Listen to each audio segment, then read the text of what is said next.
we don't value it as elder generations because it wasn't done for us, and so we don't think know how to do it. But then the younger generation is like, well, you don't have anything to offer me. Maybe that's the case in productivity, but it's not the case with just humanity.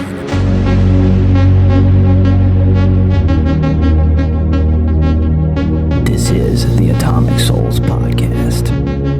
That's what I was about to say. I've been reading this book. Shout out to Ryan for suggesting it. I loved it. Well, I'm loving it. I'm about halfway through it. Email Ryan or Kong Ryan? Kong. Yeah.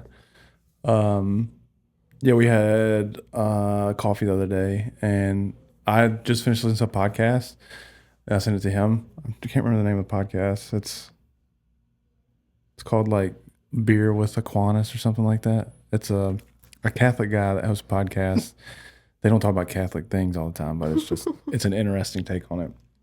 But anyway, I'd sent him one that I really enjoyed, and then from that podcast, he said it reminded him of this book, so he suggested the book to me. Cool. So it's called Iron John, a book about men. I've been enjoying reading it. I thought it was very interesting because,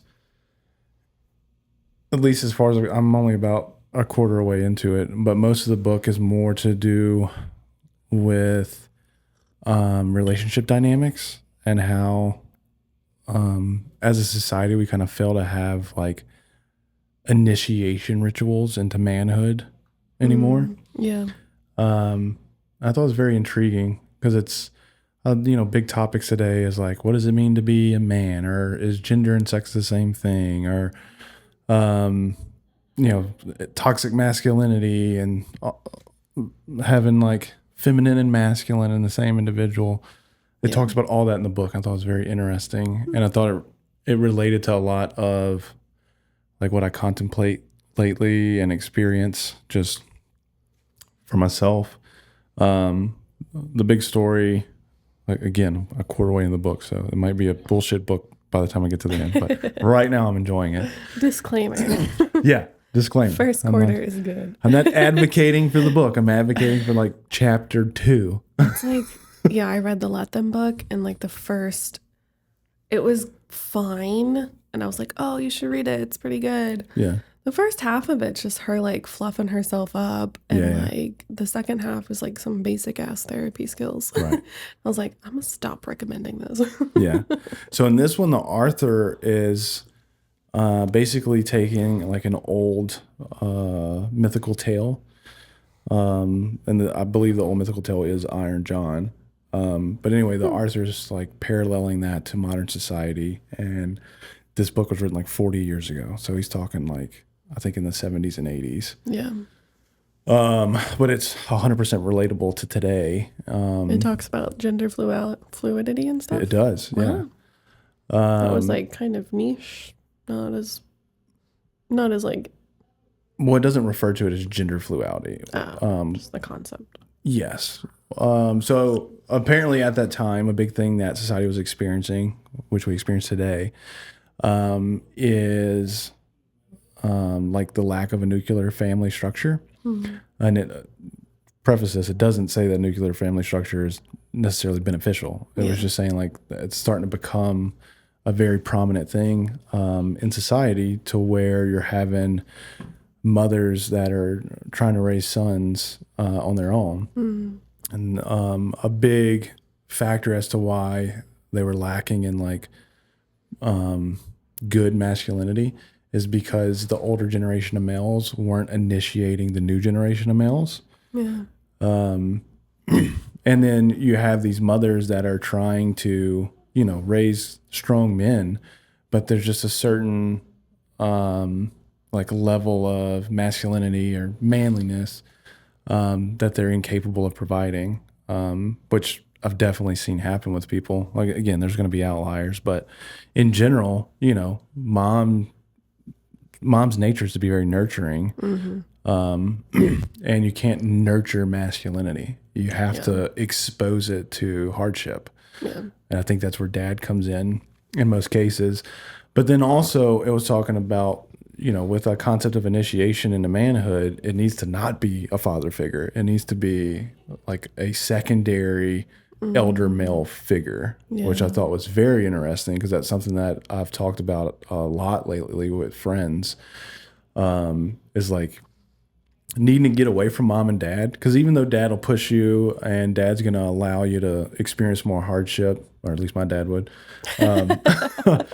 there's still kind of like that safety net of, you know, if shit hits the fan, dad's going to protect me. And, you know, parallel to that, like with training people on the boats and stuff, you know, when I was training Garrett or whoever else, they're like, I got this. Like, I know what I'm doing here. But then the day that they get cut loose, you're like, oh shit. Like there's no safety net anymore. I can't just turn around and see Dragon or Mike or Bill or whoever and they save the day. Like it's on me. And I thought that was a very interesting concept because a lot of people think, oh, you know, if you got mom and dad in the household, then everything's great. And that's what the book tells us is no, it's not. You need that, not necessarily trial by fire, but you need like a ritualistic initiation process where you go and become a man with people that are already men and have no other relationship with you other than like, hey, I'm bringing you into this brotherhood of manhood. I think we miss that a lot these days. Like we think that that's going to be sports with a coach, or, you know, that's going to be, you know, you leave the house to go start your family with your wife or our partner, whoever the case is. And none of those are really like that, like a hard break initiation process. It's just, I'm on to the next chapter of life. American culture doesn't really have stuff like that. Like, I think of like quinceañeras or bar mitzvahs and like other cultures, and American culture is like you fend for yourself when you're growing up. But then that becomes the big thing that we debate of like, what's it mean to be a woman? What's it mean to be a man? And I think those things are really, really important. Like it's really hard to define what that means when you start getting to the nitty gritty. Like, if you want to identify it as biology, cool. That's a very basic thing though. Like, how do I fit into society, I think, is the bigger picture. The gender part is a piece of that. Well, how do you fit into society, and then how do you self-identify yourself? And when I say self-identify, like, oh, identify as a male, female, non-binary, that's not what I'm talking about. Like, do you identify yourself with a specific purpose and innate being and values? And so many people don't.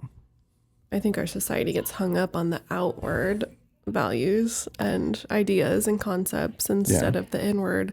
Am I a good person? There's huge identity crisis.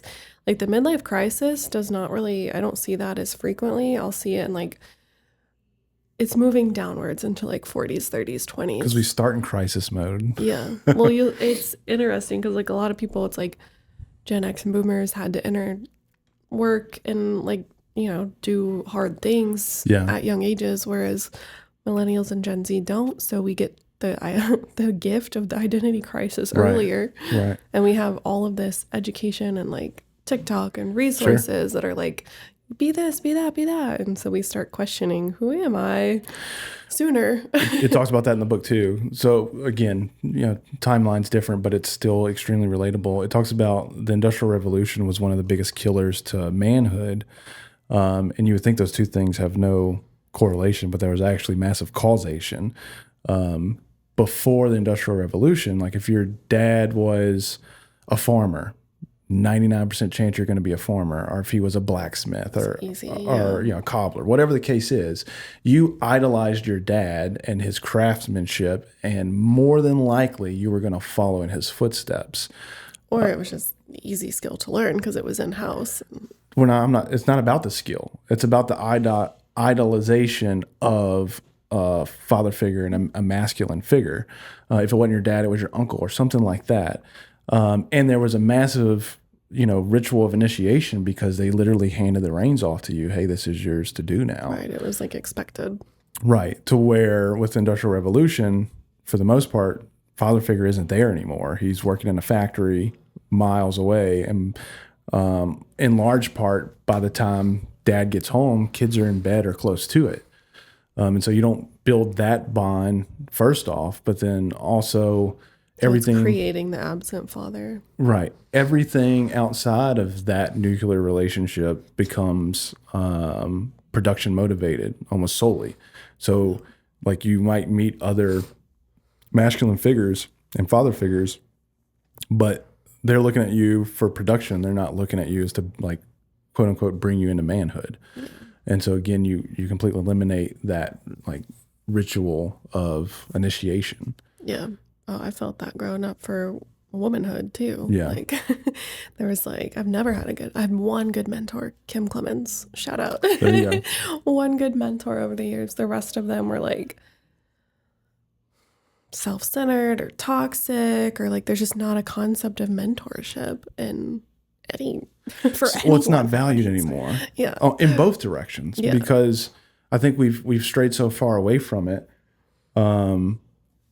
We don't value it as, you know, the elder generations because we didn't do it. It wasn't done for us. And so we don't think, know how to do it. Yeah, we don't know how to do it. But then the younger generation is like, well, you don't have anything to offer me. Like, well, I've surpassed you. The egos. Yeah. But again, maybe that's the case in productivity because of the advancement of technologies and stuff. But it's not the case with just humanity in general. Good human. Exactly. And so anyway, that's predominantly what the book talks about. And it was very intriguing to me just because these are hard-hitting topics that we think about a lot lately. And even the people anybody that tries to, you know, isolate those topics into like just binary topics of like, oh, you're a man because you have a dick. You're a woman because you don't have a dick. Like I'm a very conservative individual, but I can acknowledge that's not the case. Yeah. And it's, again, it's not to say that, you know, where you go to the bathroom at and all that is relevant. It's just to say like, as a society, we really have strayed far away from what does it mean to be a man and to be a father and to be a husband, and what does it mean to be, you know, a woman and all the things that entails. And what the book talks about is like we've completely obliterated ritual in society. And that's why it's so hard to divine these things, because we took away all the definitions of it. Like if you look at, you know, a tribal culture, they're like, what does it mean to be a man? It means that you hit 12 years old and you went away for a month and hunted a jaguar or whatever, and you came back and now you're a man. I can't point at anything. Well, I personally can, but a lot of people can't. That got me to the other side of the story that I really liked and was relating to is the Iron John story. There's this like crazy beast that's in the wilderness that is, you know, taking people. And so a warrior comes and they're like, hey, you got anything that needs to be done? And like, well, they got this beast out in the woods. So he gets out there, there's a big lake, and he has a dog with him. Dog gets abducted into the lake. He's like, okay, I found it. And so he starts bucketing the water out of the lake to try and discover what is it that's under this lake that's taking people. Turns out it's this hairy man. They call it the wild man. And so he brings the wild man back. They put wild man in a cage and put him in the cart yard for everybody to see, like, hey, this was the wild man that we captured. Yeah. And there's a whole lot more that goes on with it. But for me, like that parallel of like leaving civilization and going out into the woods and discovering who you are in the woods, I thought was awesome. Because for me, like if I looked back, like what was like a defining moment for me, like an initiation. When I got into hunting, I had killed my first deer. A lot of people are probably going to hate this because we have a very liberal audience at times, but you kill the deer, and you know part of that initiation process of killing your first buck is you get bloodied. So they take the gut buckets after you skin it and they dump it over your head, and then you're just doused in blood and all the nasties. And it seems crazy, and even when it's happening, you're like, "Oh, this is disgusting. I got to take a bath as soon as possible." What cult am I in? Right, but you go back, and you know, I look at my dad and uncles and other guys that we would hunt with, and it's like everybody had to experience this at some point. Yeah. And so, you know, outside perspective, people are like, "Oh, that's hazing. I can't believe they do that to you."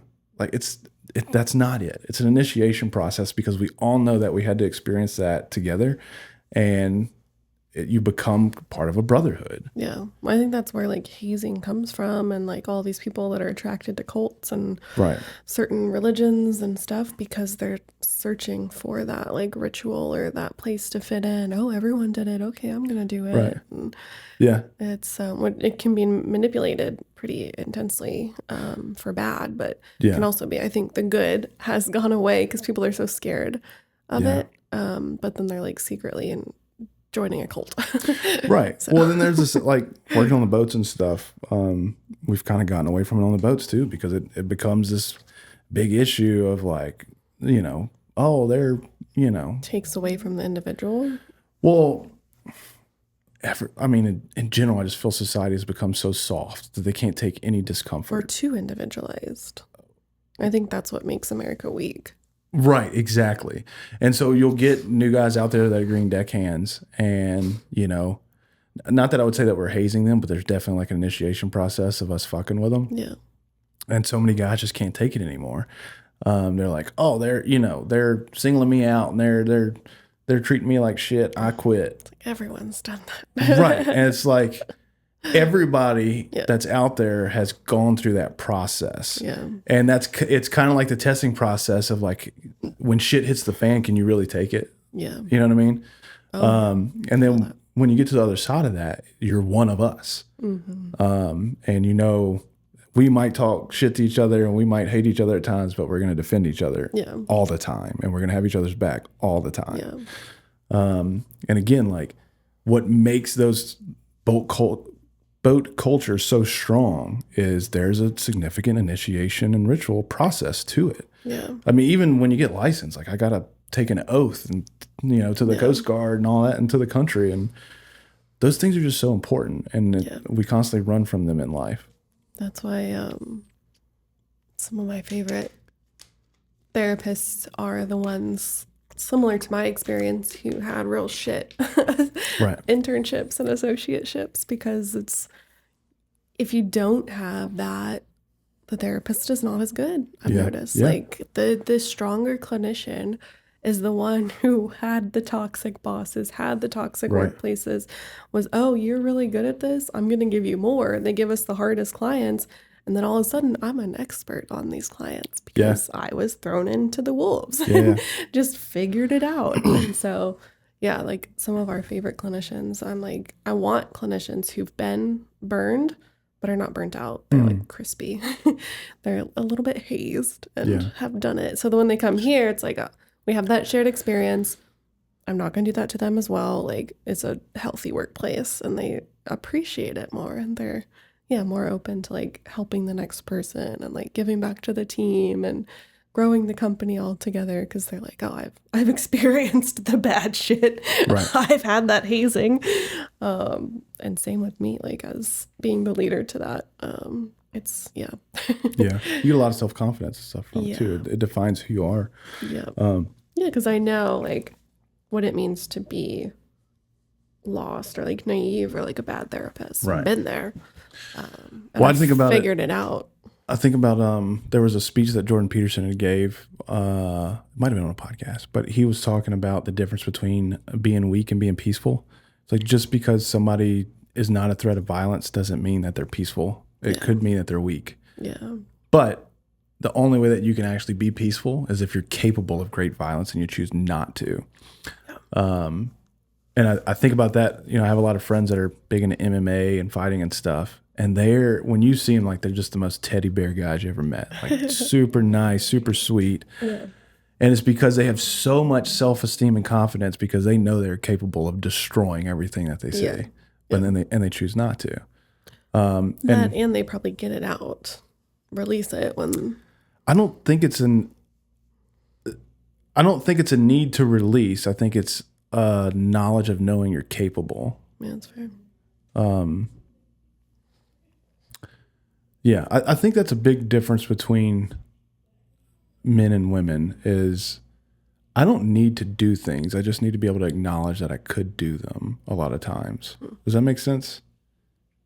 Because a lot of times, like, you want to to do things or you want the credit for things, and that's not bad by any means, but like you do it because that's the goal, is like, I choose this shit. I don't know if that's a man or woman thing. I think it's a personality thing, because I know dudes that are like that too. Maybe it is a personality thing. All of my male friends seem to be that way, though, that you attract a certain type of dude. We just talked about that yesterday. There was someone that texted me instead of you about something. Yeah, I was like, that is someone who I would say is more like me. Okay, I think that's a great example, though. Is like, would you say that that's somebody that would be an ideal masculine figure? No, I think they were raised by their mother. That's literally the point that we're discussing. Good male figures, like, which is why he should text you instead of me. Exactly my point, though. When the question of what does it mean to be a man, it has nothing to do about you having a penis in your pants. It has to be with how you carry yourself, your confidence, like those types of things. Yeah.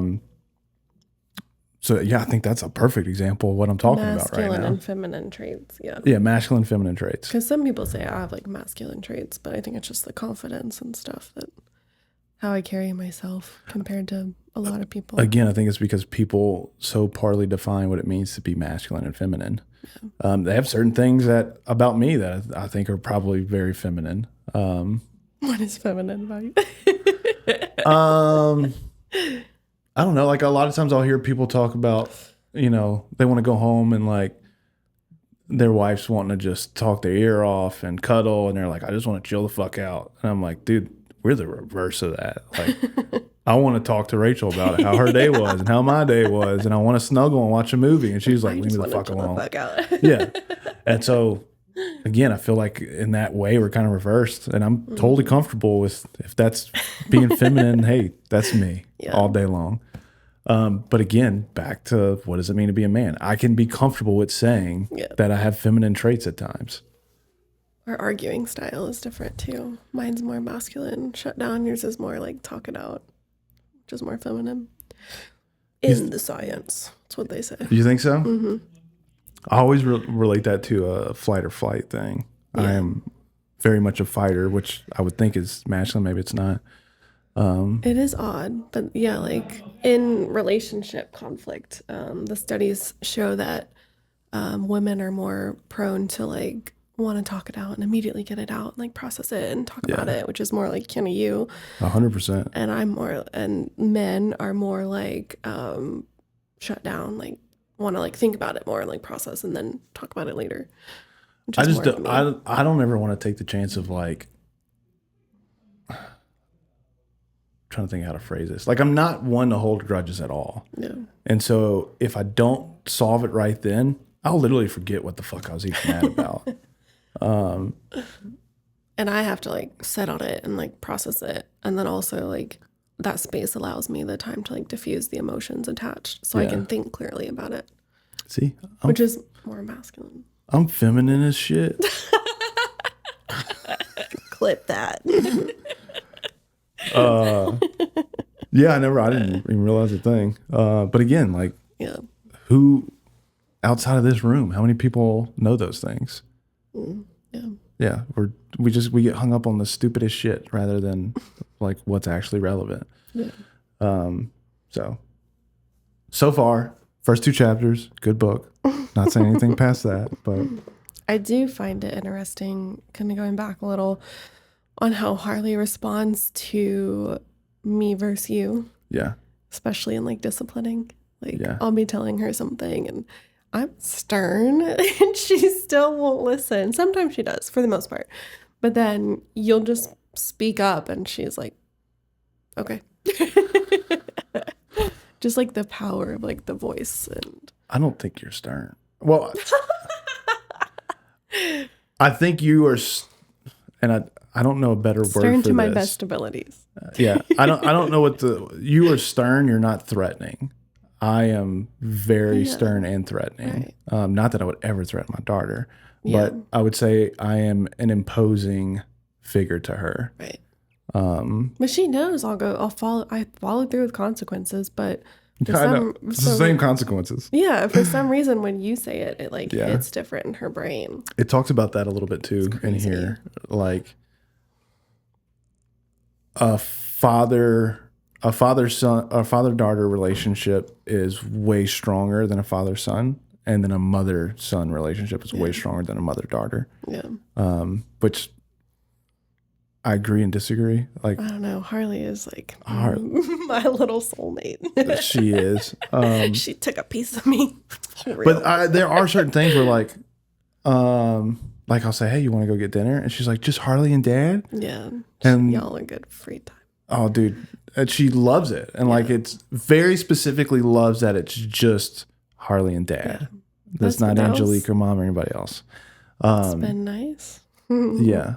And I love it too. Yeah. It's amazing. Y'all had to start doing that when I was staying like late for group last year. And I love how it's blossomed. Yeah. But yeah, those things are, again, I love that. And I love providing and protecting with her. Mm-hmm. But like, I don't know what it means to be a woman. Like I can't, you know what I mean? Like it's just a different, it's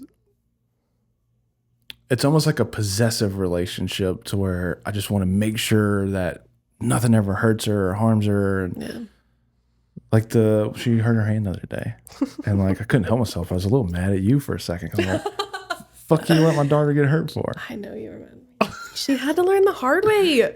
She's stubborn like both of us. She wanted to wear the Minnie Mouse shoes. Okay, she wanted to run. Okay, you're gonna fall. Yeah, she did. I wouldn't let her out the house with those shoes. But she has to learn. I get it. So I was like, you know what? Fuck it. Like I'm not gonna argue with you. I'm not saying it was bad. I'm just saying knee-jerk reaction from me is like I was upset. Why did you let her get hurt? Yeah. But then I think about like how me and my dad were, and my dad would just let me get hurt just to laugh at me sometimes. I didn't do that. I sat there. I rocked her on the grass while she cried. We got in the stroller, and a couple minutes later, we talked about it's the shoes, Harley. Yeah. And then later, she looked at me. Right. Why weren't you holding my hand when we were running? Yeah. Trying to blame me. But yeah, all those things are very interesting. Both to me. of y'all were blaming me. I mean, it's kind of your fault. You're in charge. Fuck both of y'all. Anyway, it's always the mom's fault. All that to say, I think it's very relevant in both directions. I don't know. I know what it means to protect a woman and to love you, and to love a daughter. I have no idea what it means to raise her to be a woman. I was thinking about that today. I saw a TikTok about womanhood and using certain woman items and how people thought they were used compared to how they should be used. Yeah, I was like, oh. I'm going to teach Harley that one day. Right. Because there are lots of people that had never been taught. Right. I was like, I didn't think about that. Right. One day I'll have to teach her. Yeah. Guide her into being a woman. Yeah. But then, I think about, okay, I know what it means to be a man, though. And like to... Yeah. Trying to... Not necessarily skill sets, but like the way you carry yourself and stuff. Like... Mm-hmm. I know those things, and I know how to, push somebody to reach their potential and to have confidence to protect and provide. Like all those masculine traits I know how to do. And what the book is saying is like at some point in a young man's life, they need that third party to come in and not be dad. It's like, okay, well, me being, me only having a daughter, I need to be that for somebody else one day. There's something about like maybe for Evan or your nephews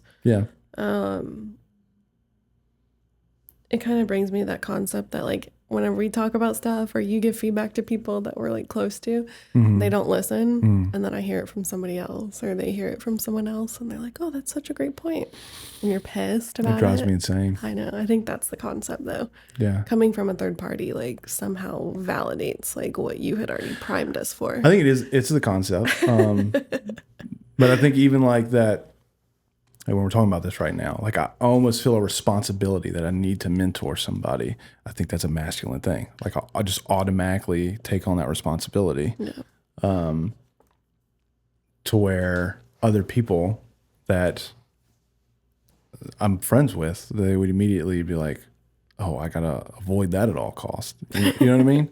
Yeah. So. Yeah. I think we do a good balance with Harley, because she can be so girly, but then she can be so rough too. She definitely is kind of more on the masculine side than I wouldn't say she's on the masculine side. She's got a spectrum to her. Definitely got a spectrum. I'd say she's very experimental. Yeah. She enjoys violence towards others. She has yet to experience violence towards her. Yeah.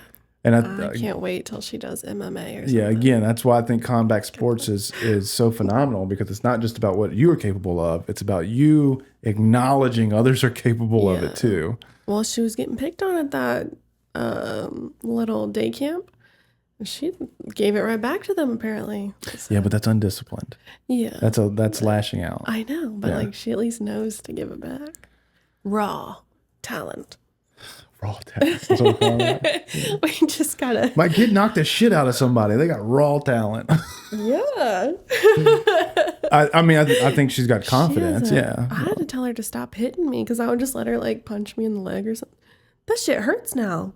Yeah. She's only 3. Yeah, I love it. It hurts the fuck.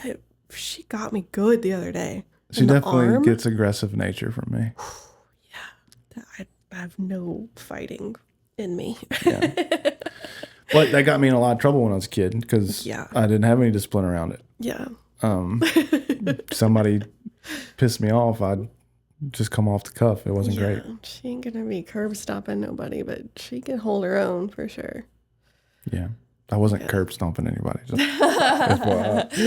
wasn't that bad. We gotta harness it before it gets bad.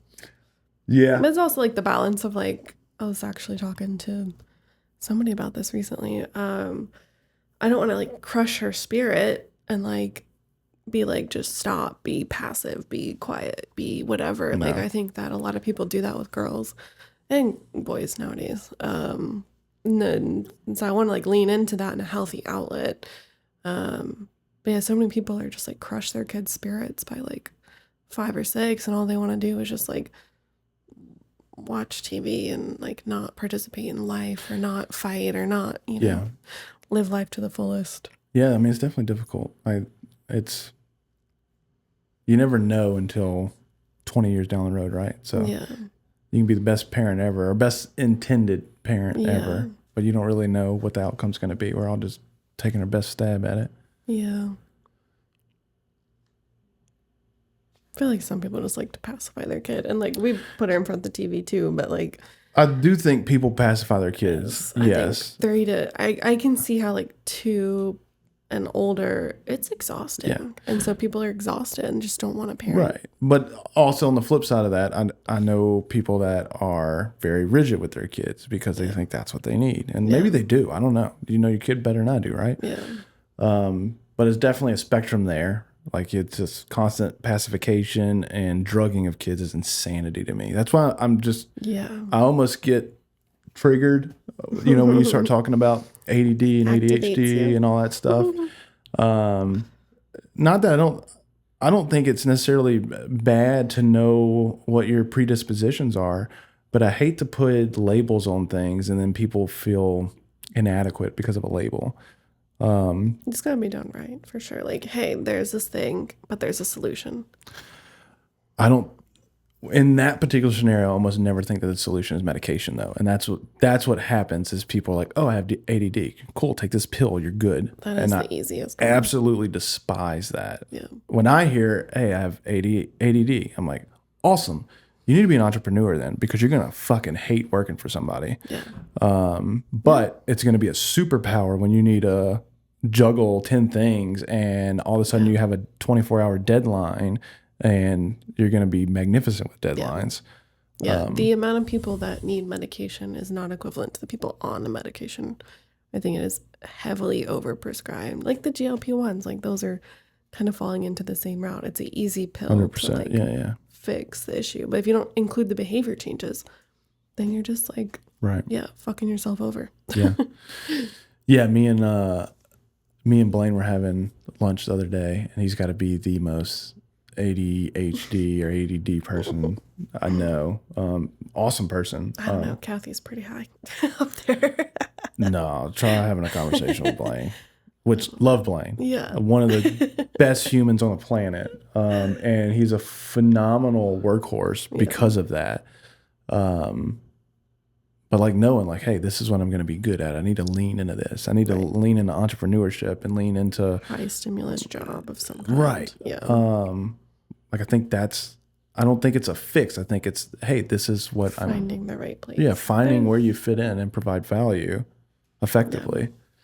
And finding the systems that work for you. That's a big part that people don't try the behavioral changes. A lot of people get diagnosed ADHD and then they just go straight to meds instead of, hey, like and I think doctors do that to prescribe the meds. But there's like actual behavior changes and like systems that you can use that like help. Like I just raw dog life and I have ADHD. I have my systems in place and like I can tell when I'm more stressed, my ADHD is, or my hormones are off. ADHD is worse. I just go, okay, that's an awareness. Okay, I'm not going to take meds for it because they don't work for me. Right. I'm going to have to just put my systems in place and go back to basics and routine and all of that. Yeah, I can't function without systems. Me and Scott talked about it before because Scott's like, well, you're always in this dungeon. It's like, dude, because I have any other stimulus available to me, I'm fucked. Yeah. But I know if I can lock in right here, instead of ADD, it becomes hyperfixation on the task. Right. All of the distractions are just in front of me, what I'm working on, and I connect it all. Right, exactly. But yeah, the self-awareness, that's why I said I don't think diagnosis is necessarily bad. I think self-awareness is phenomenal. Yeah. I think that self-awareness paired with our current social media society just turns into a really negative situation though, because there's a lot of victimhood. Exactly. Everybody wants to just be a victim instead of harnessing what that could potentially be a power for. Yeah. How can you make this work for you? Yeah. It's going to take work. I think a lot of people are just lazy. Yeah. A lot of therapists and doctors are lazy. Yeah. So, well, just take this med. It'll be easy for you. I don't even necessarily think I think it's a laziness on the clinicians and stuff 100%. Yeah, clinicians and doctors should know better. I don't think it's a little inability to know better. I think it's a conscientious choice to ignore facts because they're incentivized to do those things. Yeah, they're either lazy or intentionally doing harm. Right. Yeah. Unintentional or intentional. Yeah. Yeah. I was talking to my PT about that because the place I go, they're very much about root cause stuff. And so I was telling them how we're mental health focused about root cause stuff. And I was kind of equating it to those like in and out chiropractors where you can go for like 10 minutes and get adjusted. I was like, that's a typical lazy therapist. Like a lot of people are intentionally or unintentionally just, this is what happens. This is what we do. Yeah, the intent is profit. It's not intentional harm. It's unintentional side product because they're profit focused. Yeah. And that's what I said. It's like the incentive model tells you, just give them a drug because it's a quick paycheck, or just come to therapy every week. Just come to therapy. If I talk about it, best client retention is for you to continue to stay fucked up. Yeah. Because if I fix your problems, I gotta get a new client. Yeah. Yeah. And so the money motivation is what causes bad service. Yeah. Well, yeah. The PT I go to is all about, they only want you in there for like 1 or 2 times. If you come 3 or 4, they're like, you're fucking up our stats. Like, stop. Right. You're not doing your homework. Yeah. Which I like because I'm like, I want to be fixed and just like move on with my life. Right. But that's the thought process that gets people into drugs is I just want to be done now. Well, I want to do the work to like get my body aligned. And that's kind of, we do the work here at Awkward to get your mind aligned and figure it out. And what exercises help keep it stay in line and stuff like that. I agree, 100%. Yeah. Which alignment. Good book. Don't talk anything about that. That's a good book. Good book. Men's mental health. Yeah. I think men's mental health is very important and easily overlooked. Just because I think like sobriety, it's becoming more like more socially accepted and talked about. And there's more men in therapy and working on themselves. Yeah, I think not a lot of people know how to address it effectively. And again, that spectrum, right? Everybody's a little different. I think there's more men leaning towards not looking for a safe space. I heard this the other day on a podcast, and there was a guy talking to a therapist, and the therapist was asking the guy, he was some type of psychology doctor, well, how do we make men feel more safe in our space, and how do we make them feel more comforted? He's like, why do you want to do that? And I think that's a massive disconnect. Kind of what we were talking about with Ryan earlier is it's kind of odd when you look at the treatment world. On the staffing side of it, it's predominantly female. But if you look on the client side of it, it's predominantly male. Yeah. And there's a disconnect in that, because what it means to make a woman feel safe and valued and all these things are not relevant to a guy. For the most part, a guy doesn't care about feeling safe or comforted. Or has never needed to. He cares about feeling valuable. Yeah. And that's, from what I've experienced, every single guy that I know, that is the case. They want to feel valuable and they want to feel acknowledged. They're not trying to be safe. They're not trying to be comfortable.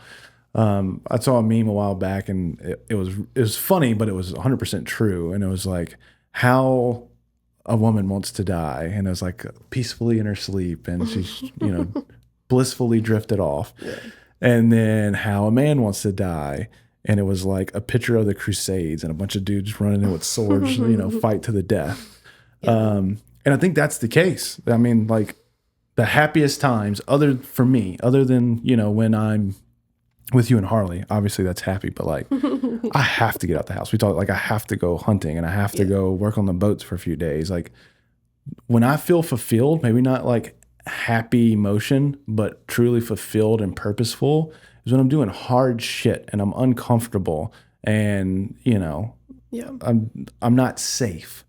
Like for years, I would work every single hurricane on the boats, and it was easy to find a place to work because nobody else wanted to work it. Yeah. But for me, I'm like, I don't know. It was exhilarating to be on a boat and shit hitting the fan and to not be in a safe environment and get through that. Yeah. Like that felt so purposeful to me. Yeah. And I think that sometimes that's where the disconnect is like most of your therapists are not males. And so they don't think like that. They're trying their damnedest to help, but they're trying to make you feel safe and comforted. And that's not what a man wants. Yeah. Well, that's where the more experienced clinician comes in and looks at what the client needs and actually presents that instead of just like what they think the client needs, or providing a safe place. Like I was teaching one of our associates was like, they asked me, how do I work with a white man? And I was like, okay, let's go. Because I have pretty good success with working with white men because of you mostly. I know like you share your experience. So I'll like share stuff about you sometimes. Sweet. But it's like, it's usually like most white men like want to feel like I'm providing them value. They don't want to come here and like pay for something that's not providing value. They want to be challenged. They want feedback that's very direct, clear, and they want goals that are achievable, measurable, etc., SMART goals. And started to implement that, and it started to work. I was like, be direct with him. Tell him to like man up and shit like that, and it'll work. And he came back the next week. I was like, it worked. Yeah. So it's a good therapist will know how to work with all types of people. I'm not going to, as a therapist, fulfill every need of a certain client or like all male clients, but taking that more intense direction, leaning into the masculinity side. But real quick though, because I know the therapist that you're talking about, I'm not going to out him, but that was a male therapist. Yeah. Right. In general, I'm not pointing fingers, but in general, would a female therapist even have the self-awareness to know to ask that question? Because from what I've seen, they usually just think, I know best. Well, I asked Lori, I said, how do you work with a white male? And she said the exact same thing I said. You're missing my point here, though. y'all already have the knowledge. Yeah. I'm saying would somebody an associate level have that self-awareness to know, hey, I'm failing here and I need to do better? Or would they have just swept it under the rug and say, I'm going to do what typically works? I've noticed that this individual, the male therapist, is more prone to ask questions and feedback. Whereas a female therapist, I just give a lot of feedback and point out their stuff for them usually. Yeah. But you see the difference there that I'm talking about? The awareness of. Yeah. There's a self-awareness and a constant need to provide more value and to be better. Yeah. And I will say, yeah. Working with him has been different than working with my female associates and clinicians. Right. And that's what I'm saying. Like, there's a few, like, I feel like Lori's very more masculine in asking questions and she is. for feedback. And it's also why she's great at management too. Yeah. Do you get what I'm saying though? Like that concept of responsibility to provide more value and to be better. That's more masculine leaning things. Yeah. And the issue being is that from the clinician side, most therapists are very female, very female, very feminine. Which is, Lori and I joke about that all the time. We're like, we do not fit in with most therapists. We went to a networking lunch last Friday and we're dressed all black and pretty casual, and everyone else is in like pink dresses and stuff, hair made up, makeup and Botox and all this stuff, and which is fine, but yeah, we stick out. Yeah, but they're so worried about projecting value rather than actually achieving value, to where a lot of people for us, we're much more focused on, I want to truly be value. I want to truly be able to change lives. If you don't like me, cool, fuck off. Yeah. Yeah, I think we do a good balance of like holding space while also pushing people a lot. There was something this morning, I was like, why are all these people, I don't know what was going on. Oh, we have a lot of people with like tummy aches the past 2 weeks. And I was like, is there a stomach bug going around or something? And Dean goes, I think we're just pushing them hard enough. He's like, when I worked with kids, they would get tummy aches when we pushed them too hard. Yeah. It's like, okay, we're doing good work then. Yeah. Yeah, if you're missing therapy because you got a tummy ache, you're a child. They're calling it. Like it seems like real GI upset, but I'm like, there's a lot of people that have called out the last 2 weeks. I know. The last 2 weeks, everyone's got like some stomach bug or some issue. I'm like, is that going around or is it like a mental psychosomatic thing happening? That's exactly it. Yeah. Yeah. Yeah. Dean's like, we've been pushing them a lot to grow. Which is great. Yeah. But it's funny how that manifests sometimes. Yeah. But anyway, I really like the book in that regard, because everything that we're talking about, it talks about, again, a book that was written 40 years ago. The verbiage is a little different, but it's talking about those topics, like, I guess not what it means to as we would verbalize today, not what it means to be a man or be a woman, be masculine or feminine. Yeah. Identifying those traits, leaning into those traits. It's an interesting topic for sure. Yeah. I like it. Yeah. What else you got? I don't know. What else you got? Nothing. I just found out I'm super feminine, so. Super femme.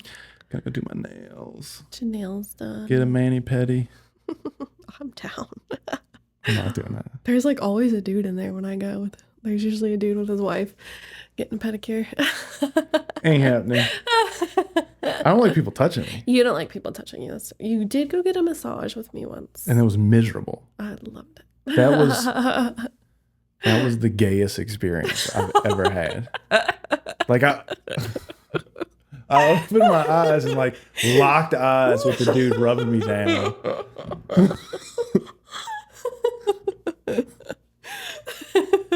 And then after you're like, I'm covered in oil, I want to go take a shower. Yeah. Yeah, that was I didn't enjoy any of that. Made me think of that conversation I had with. I know lots of dudes like massages though. That's just a you thing. It's a me thing. Yeah, I'm not a masculine, feminine thing. Yeah, I got friends that love them. I'm pretty sure Tyler's like huge on them too. Like I'm not saying getting massages is like not masculine or anything. I'm just saying like for me, I didn't like it. And just the experience of like locking eyes, nose to nose with a dude while he's oiling me down was real gay. And wasn't cool with it.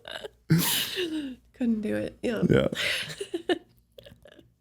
That's funny. Yeah. Yeah. Yeah. You're so feminine. I am. Except for massages. Except for massages. Yeah. Draw the line there. I don't know. Even like with clothing and stuff, I'm just not a self-care kind of person, I guess. You're not. I know that. Yeah. Yeah. That is obvious. Yeah. But you've been working on it. You've been like overhauling your your outfits. Have I? I think things just don't fit, or they're like old and Yeah, I just ratty. got fat. That's all. Overhauling because I need to cover my belly button more. So Harley will stop poking me in it. Yeah, I just went and bought a bag of t-shirts. Went overhauling my wardrobe. I got a bag of t-shirts for $20. And they fit great. I'm wearing one right now underneath this. But yeah, you're not into like self-care and stuff. That's for sure. yeah. I got you like the Barber gift card and you're complaining about it. I was confused. I don't have any hair. What am I supposed to do with this?